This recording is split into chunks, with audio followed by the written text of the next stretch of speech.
Bonjour tout le monde.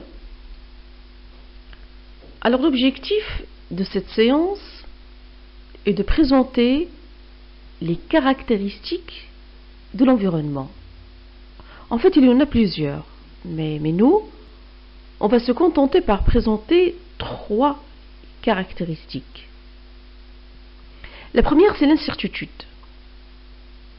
On dit qu'un environnement est incertain lorsqu'il y a absence de transparence ou encore lorsque l'information est défaillante.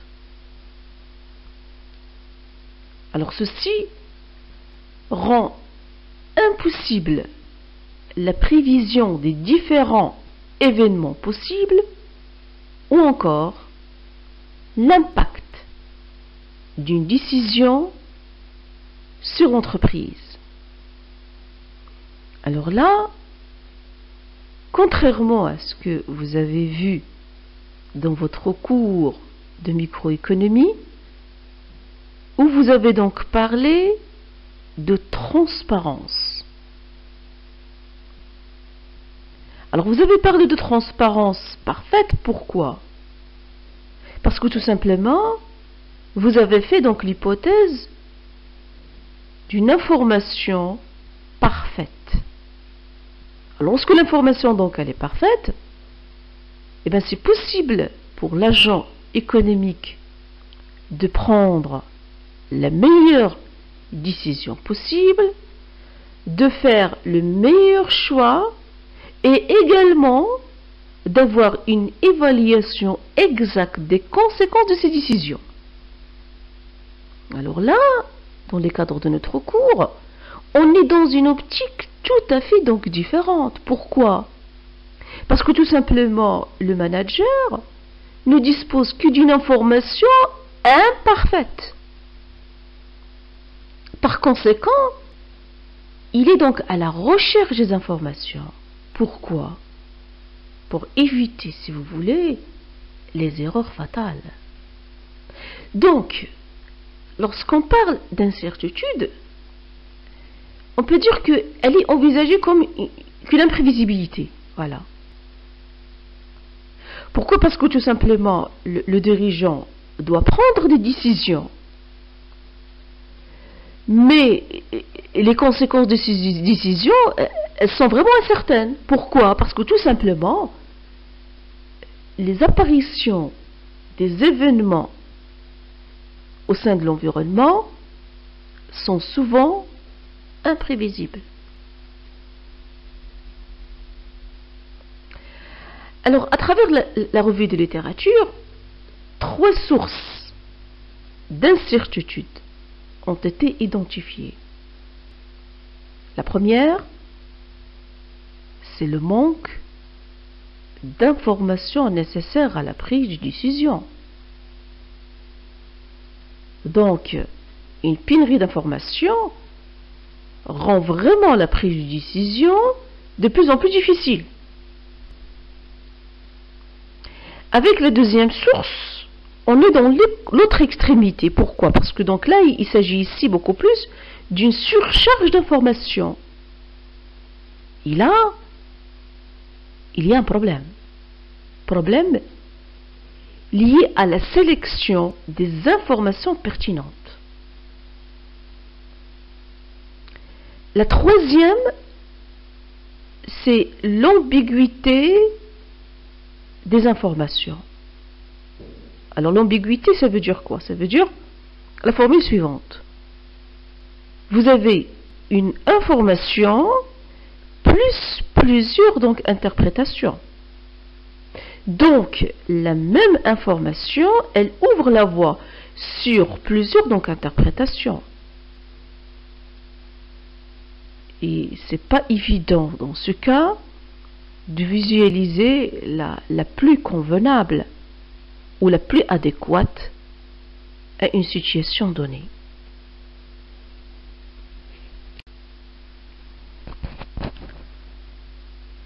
La deuxième caractéristique est la complexité de l'environnement.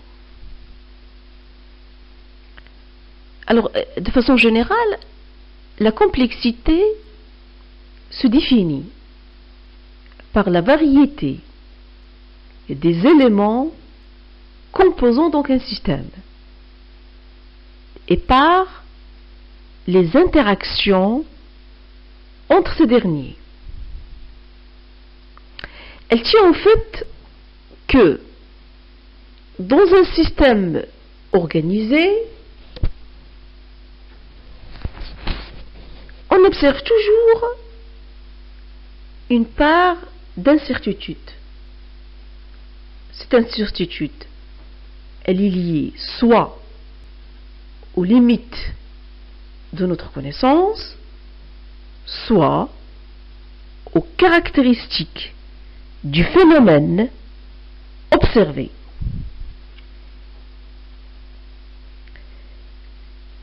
Alors cette notion est très utilisée lorsqu'il s'agit de décrire l'environnement de l'entreprise. Alors là, on dit qu'un environnement est complexe lorsque le nombre d'acteurs est important et que les interactions entre ces acteurs sont fortes et interactives. Alors, l'accroissement de la complexité, en fait, est lié au nombre d'acteurs présents dans l'environnement, que ce soit en amont ou en aval. Ça peut être des clients et des fournisseurs. Elle est liée donc également aux autres entrants potentiels. Elle est liée donc également aux interactions avec les institutions politiques, économiques et administratives. Donc, plus ces acteurs sont nombreux et interactifs, plus l'entreprise a du mal à contrôler son contexte d'évolution. La troisième caractéristique est la turbulence de l'environnement. Alors la turbulence, en fait, elle est vue comme un état de l'environnement impliquant une perte de contrôle des dirigeants sur le devenir de l'entreprise. Et là, on peut dire en fait qu'elle est synonyme, si vous voulez, de discontinuité et de surprise, face auquel l'entreprise doit posséder une forte capacité de réaction. Alors, généralement, ces turbulences sont imputées aux faits suivants. Premier, c'est le développement technologique. En effet, le rythme, il est vraiment rapide. Et là, c'est pas toujours évident pour les entreprises de suivre la tendance. Elle peut être également liée au changement profond dans la demande. Alors, avec l'extension de la société de consommation, les consommateurs maintenant deviennent de plus en plus donc exigeants en termes de prix, de qualité et de service. Une exigence qui se traduit par une demande de plus en plus pointue.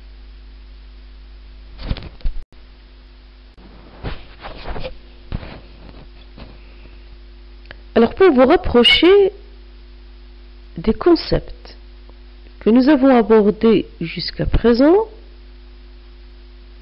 ensemble, on va faire une étude de cas. Cette dernière synthétise l'environnement de la prise de décision des managers.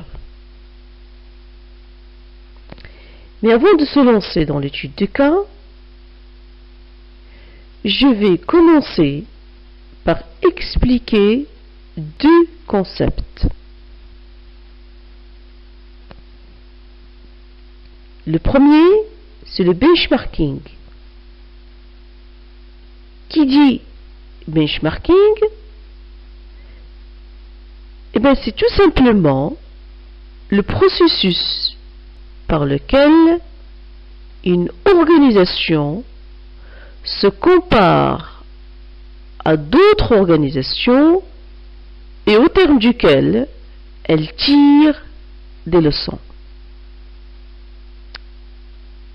Alors là, on est en face d'une analyse comparative. Alors, qui dit se comparer aux autres, eh bien, il s'agit tout simplement ici des entreprises reconnues comme leaders. Qui dit une analyse comparative, elle peut être interne ou externe. Et elle porte sur les concepts, les méthodes, les outils, les processus, les produits et services. Qui dit également une analyse comparative, eh bien, elle s'appuie donc également sur la collecte et l'analyse des informations. Pourquoi? Ben, tout simplement pour déterminer ce qui doit être amélioré. Le deuxième concept, c'est le concept de veille stratégique. Et quand on parle de veille stratégique, ben c'est tout simplement une activité de surveillance permanente de l'environnement interne ou externe d'une organisation. Alors, la veille stratégique permet à l'entreprise d'anticiper les changements et les évolutions. Elle permet également à l'entreprise de détecter de nouvelles opportunités. Elle permet également à l'entreprise de faire des meilleurs choix technologiques. En fait, il existe plusieurs types de veille stratégique. Par exemple, vous entendez parler de veille technologique, veille concurrentielle, veille commerciale, etc. Alors, commençons maintenant par répondre et par la correction de l'étude de cas. Et bien sûr, on va commencer par la première question. Alors, retrouver les éléments essentiels du processus de prise de décision décrit par Monsieur Gesto. La méthode de Monsieur Gesto consiste à s'informer. Ça veut dire quoi? Ça veut dire tout simplement que M. Gesto mène une veille informationnelle permanente et utilise le benchmarking, c'est-à-dire l'étalonnage sur les pratiques des meilleurs. M. Gesto implique également les autres. Ça veut dire quoi? Ça veut dire tout simplement qu'il consulte ses collaborateurs, leur demande de prendre part à la résolution du problème, même si, en fin de compte, c'est lui qui tranche. Monsieur Gesto demande conseil. Ça veut dire quoi? Tout simplement, il consulte d'autres chefs d'entreprise qui sont confrontés à des situations similaires et attend leur critique.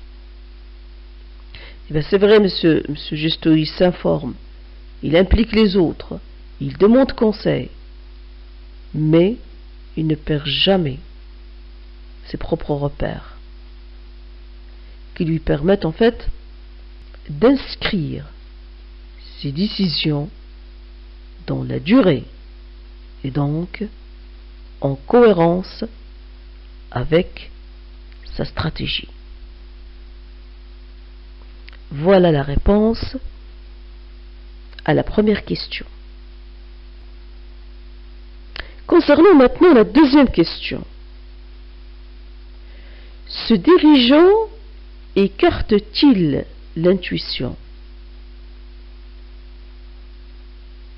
M. Gesto n'écarte pas l'intuition dans ses prises de décision. Celle-ci est néanmoins rationalisée par une double culture de gestion nourrie par un processus de veille. Merci pour votre attention.